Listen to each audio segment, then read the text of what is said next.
안녕하세요. 귀신 들린 아이를 치료하시고 제자들은 누가 큰 자인지 다툽니다. 오늘 본문은 누가복음 9장 37절에서 50절입니다. 37절. 이튿날 그들이 산에서 내려오자 많은 사람들이 예수를 맞았습니다. 누가복음에는 기록되지 않았으나 당시 병자를 고치지 못한 제자들과 종교 지도자들 사이에 논쟁이 있는 중에 예수께서 오신 것이었습니다. 40절. 선생님의 제자들에게 귀신을 쫓아달라고 간청했지만 그들은 해내지 못했습니다. 해내지 못했다는 표현은 쓸모없다, 효력이 없다, 도움이 되지 못한다 이런 뜻입니다. 제자들의 무능을 지적하면서 냉소적인 어투로 말한 것입니다. 다른 복음서에서는 아이의 아버지가 예수께조차도 이 단어를 사용해서 무엇을 하실 수 있거든 이라고 묻고 있습니다. 41절. 예수께서 대답하셨습니다. 아, 믿음이 없고 비뚤어진 세대여. 내가 언제까지 너희와 함께 있으면서 참아야 하겠느냐. 내 아들을 이리로 데려오너라. 믿음이 없는 것과 비뚤어지는 것, 패역한 것은 밀접한 관계를 가집니다. 비뚤어지다는 단어는 진리를 거부하는 고집센 태도를 뜻합니다.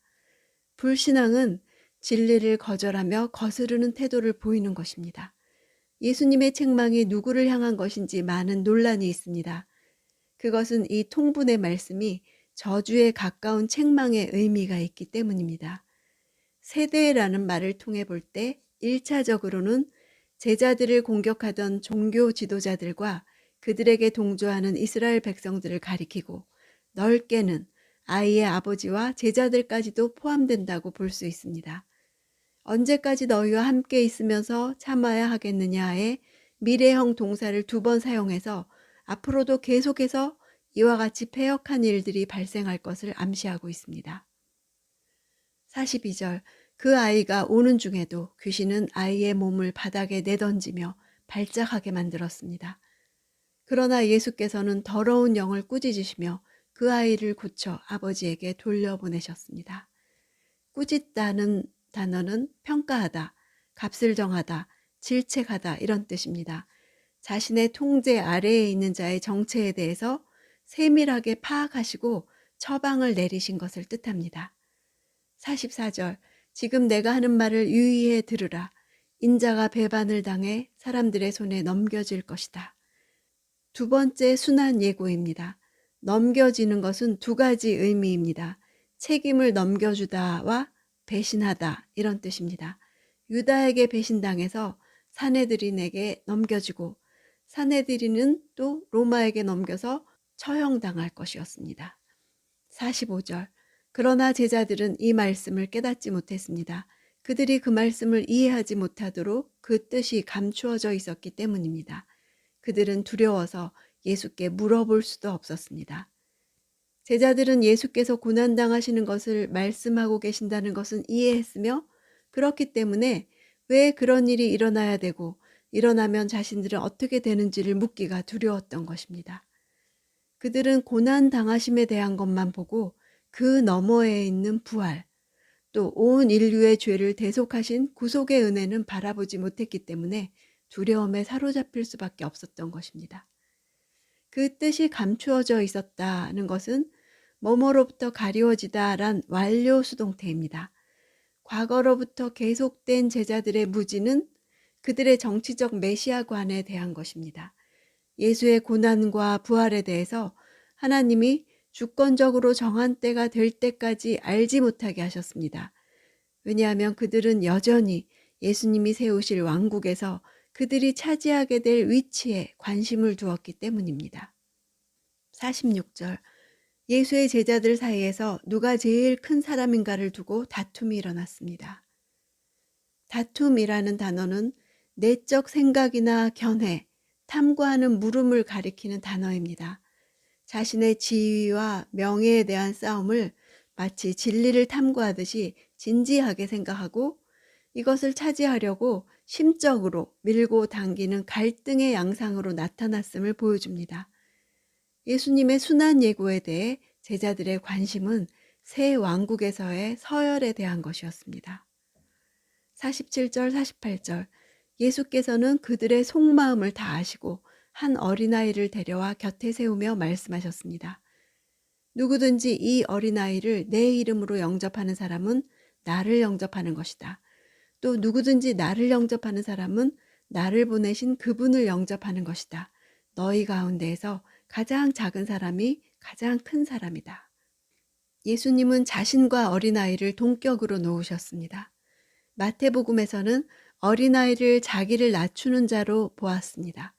예수님이 다스릴 정치적인 지상 왕국을 기대하면서 권력에 집착했던 제자들과 대조되는 것입니다.